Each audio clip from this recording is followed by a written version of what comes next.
because Doria is still valuable to use. Meghan apparently made Thomas a pawn for fame and money. Hello, and a very warm welcome back to LVT News YouTube. Goodness only knows what kind of lies Meghan told Harry to try to alienate him from her family. From the very beginning, Doria knows way too much. I am sure they are partners in this conspiracy. So today, I want to talk a little bit about Meghan's caretaker. From the time she was about 8 years old, all the way through middle and high school, and then to finding her university studies in international communications at Northwestern and Illinois. And, of course, Northwestern does not divulge information about her degree status. History teaches us that opportunistic social climbers from humble backgrounds have been known for trying to deny their commoner roots during their rags-to-riches story, and they use every opportunity that came their way to be noticed by people with influence. Intelligent, pretty and slim. Young girls are known to be idolized by plain-looking parents like Thomas, who maybe had dreams of seeing his baby up there on the big screen. And he probably nurtured her self-confidence just a little too much. Maybe Thomas unintentionally helped to develop Meghan's superego because he did work in Hollywood. And he probably did want to see his own daughter's name up there, in the lights.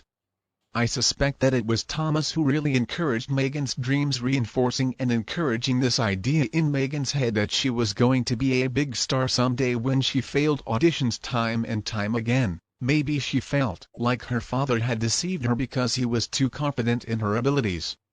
Maybe she assumed that as a lighting director with Hollywood status, her father had a lot more influence than he actually. She could have even felt tricked by him.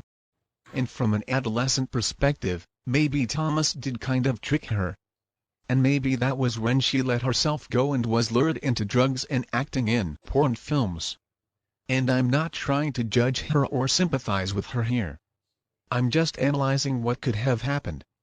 Having read many truths and actors' autobiography is about their upbringing. The truth is, a parent needs to be very aware of nurturing and nursing their child's ego, which is incredibly fragile. Actually, after reading Meghan's tributes to her father when she was younger, perhaps this was the.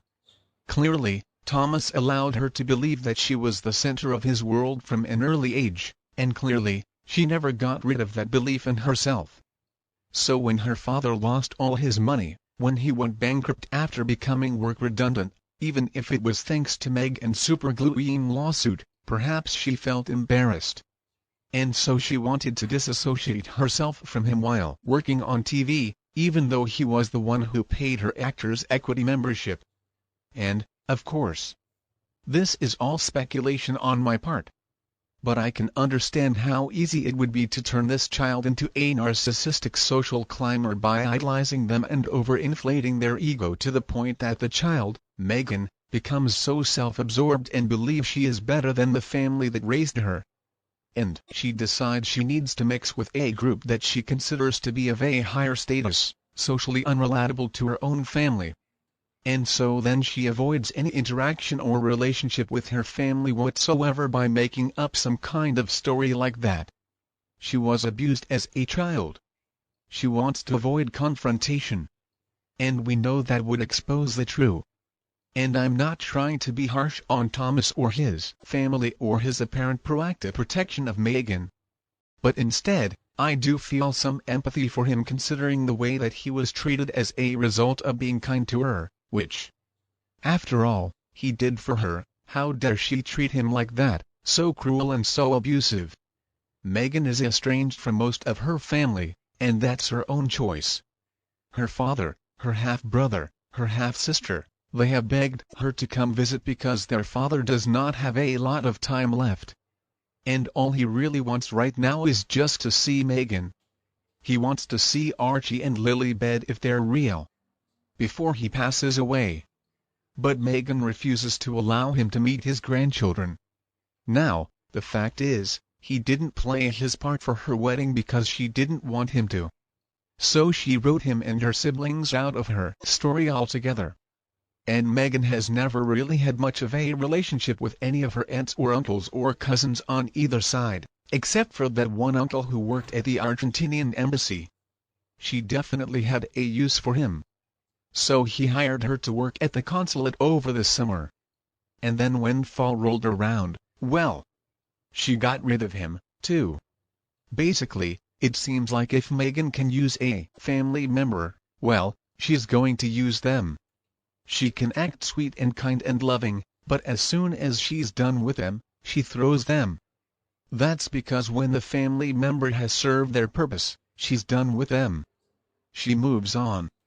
And hopefully, before the family member speaks to the media, although if or rather when they do talk, she makes sure they live to regret it by telling some awful lies about them.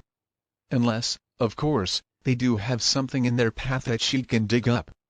And it seems like Meghan's mother, Doria, is more than happy to play by Meghan's rules. She remains quiet, she doesn't give interviews, she's not going to trade on making celebrity status. She shows a lot of respect to her daughter, and she's thankful for whatever crumbs Meghan passes her way. Basically, Doria obeys Meghan's every command. If Meghan says jump, Doria's going to say how high, so Doria gets to spend some time with her now at. And as for why Harry isn't doing anything to encourage Meghan to make peace with her father and siblings, well, I'm afraid there's not much that he could do, even if he wanted to. You see, when Meghan digs her heels in about something, there is no way to change her mind. And he knows to get out of there, or she's going to take out her anger on him. Now, reportedly, when Meghan got all upset about her father's interview, Harry tried to call Thomas before the wedding, and he left some really angry messages for him while Thomas was in the hospital. I don't believe that either Harry or Meghan has talked with her family since then. Goodness only knows what kind of story she has told him about them. Anyway, we don't really need to know all the details. What we do know is that Meghan has cut them off